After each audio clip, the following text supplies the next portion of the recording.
já no começo de 68. Isso já no começo de 68. Que já tinha um grupo, já conhecia as pessoas, já podia conversar e perceber que podia montar um grupo de pessoas, né? O Corinthians vivia numa fila de títulos e eles queriam saber o que acontecia lá dentro, então ele tinha uma informação de todos os cambalachos que tinham dentro do clube.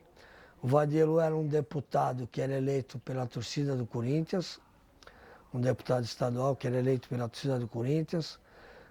O comitê dele eleitoral era o boliche, né, que tinha o boliche, era uma novidade. Ali todo mundo, era tudo empregado, que eram os caras que eram empregados, que lutavam para ele ser o político sempre eleito, né? Lá dentro do clube era um comitê eleitoral dele, né? Ele era o imperador lá. E a gente numa fila de títulos, um time que só sofria gozação de todo mundo, da imprensa, né? Era um time só de chacotas e de gozações, né? Naquela época tinha, por exemplo, são coisas que eu não acho legal dar nome para isso, né? Mas a gente era muito gozado. Eles gozavam muito a torcida do Corinthians, né? Tiravam muito sarro. Então tinha um arroz brejeiro. Aí os caras falavam, é o arroz brejeiro, cresce, cresce, no fim todo mundo vem e papa. Então eram várias piadinhas em cima de Corinthians e tal. E a gente só que ia lá e pá, e gritar. E eles começaram, o Joca, o Flávio, né, que viviam mais lá, começaram a se inteirar de tudo que estava acontecendo dentro do clube, lá. Né, tudo que estava de errado, que tinha que tirar esse cara. E os caras que sabiam, que já eram lá dentro do clube, Matheus, né, uma turma lá de Orlando Monteiro Alves, que era o pai do Adilson, enfim.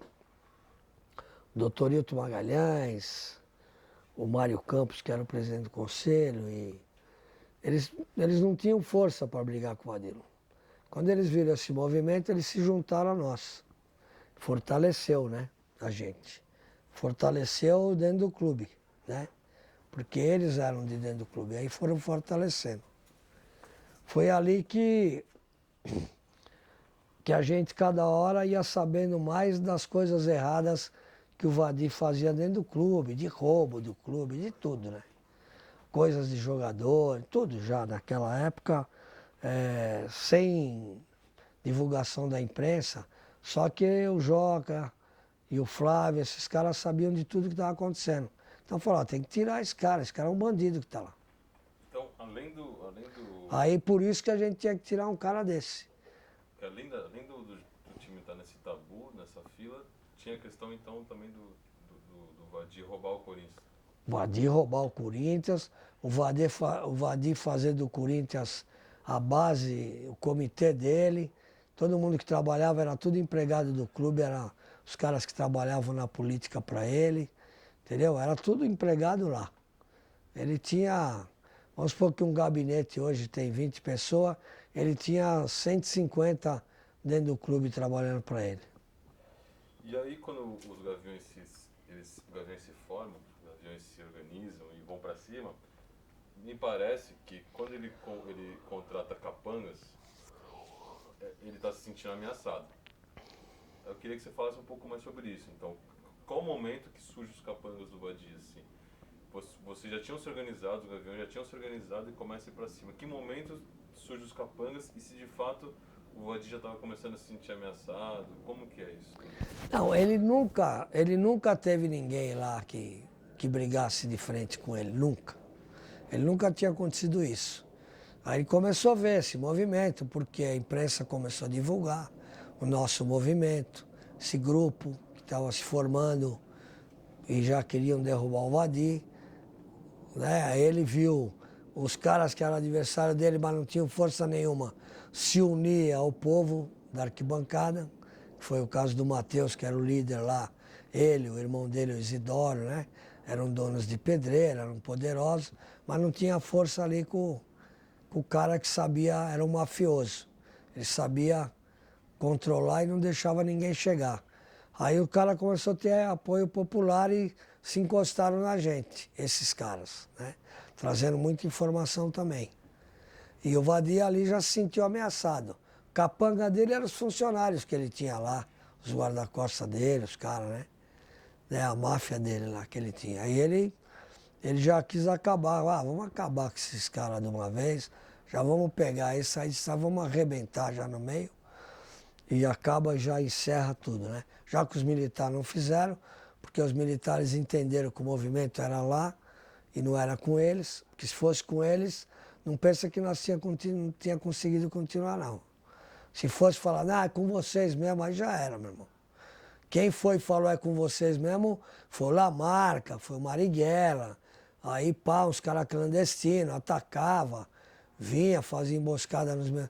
Mas aí era outra coisa, não era assim, de peito aberto ali, todo mundo que mostrou contra.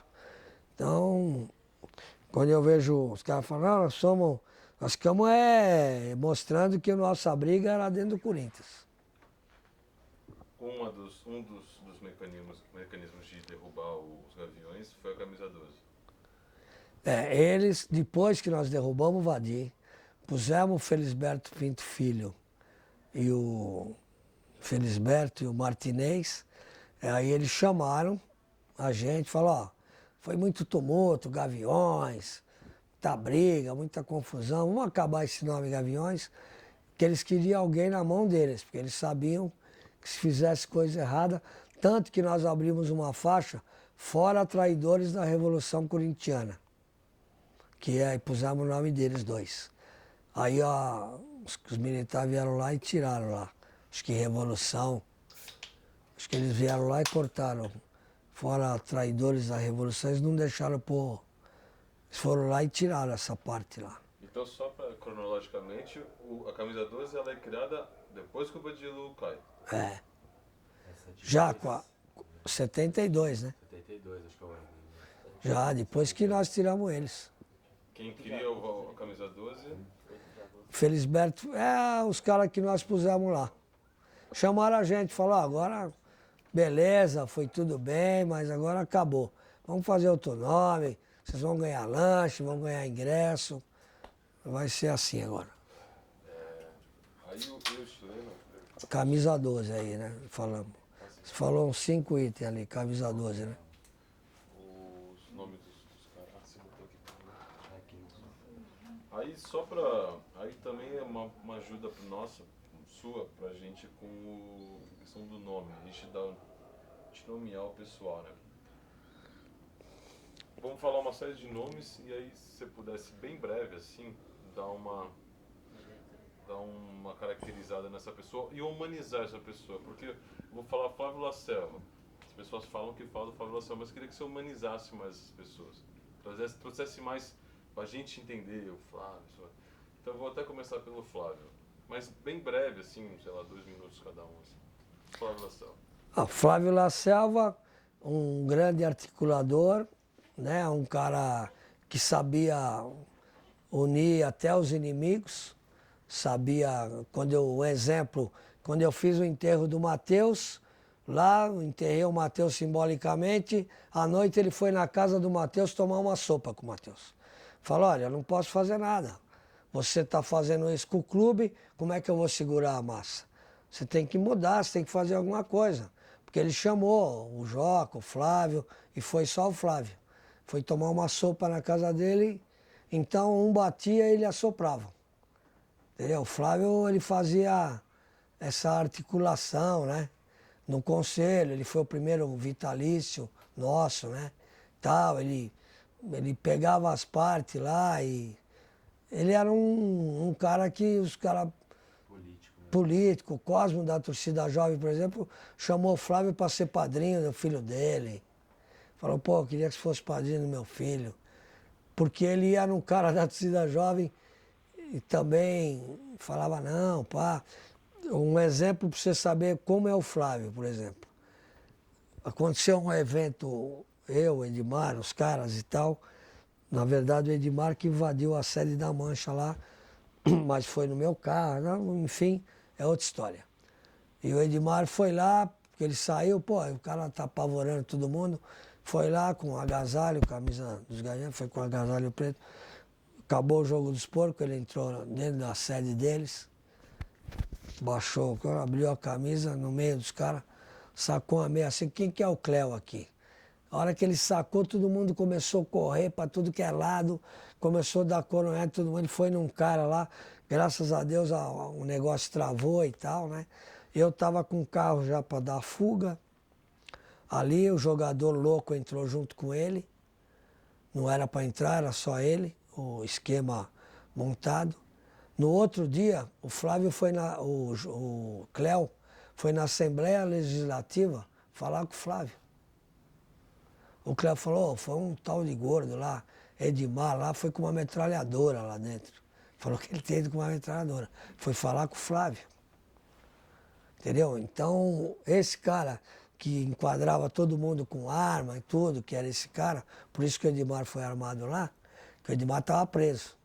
Aí quando ele saiu, ele falou, quero saber o que está acontecendo aí. Quero saber quem é esse cara aí. Eu já vou de cara lá. Estão jogando no Parque Antártica? Estão. Falei, então, acabar o jogo, eu vou lá. Falei, pô, não, vamos na churrascaria ali. Vamos na churrascaria ali, perto na Marginal, ali perto da ponte. Vamos comer um churrasco aqui. Acabar o jogo, nós vamos lá. Você só fica me dando uma fuga ali, que eu não sei o que vai acontecer. Fica ali, pá, vamos junto. Aí foi um cara de Fusca, que era amigo dele de Guarulhos, nem do Gaviões era. Foi também. Então foi o meu carro. Eu tinha uma Palio quente. Foi eu, ele, o jogador e um cara que morou dentro dos Gaviões lá. Que tava junto. E esse cara e mais um outro dentro de um Fusca lá. Um cara que era amigo dele de Guarulhos lá. Aí no outro dia, esse cara que parava ônibus começou a parar, que era o Cléo, que vocês acham que vocês têm notícia dele, foi na Assembleia pedir um socorro pro Flávio. Entendeu? Mesmo o Flávio não sendo... Sabia que o Flávio era da paz, era um cara que... Não, pô, não, o cara foi de metralhadora lá, como é que pode? Foram pedir pro Flávio tomar uma atitude, né? Então o Flávio...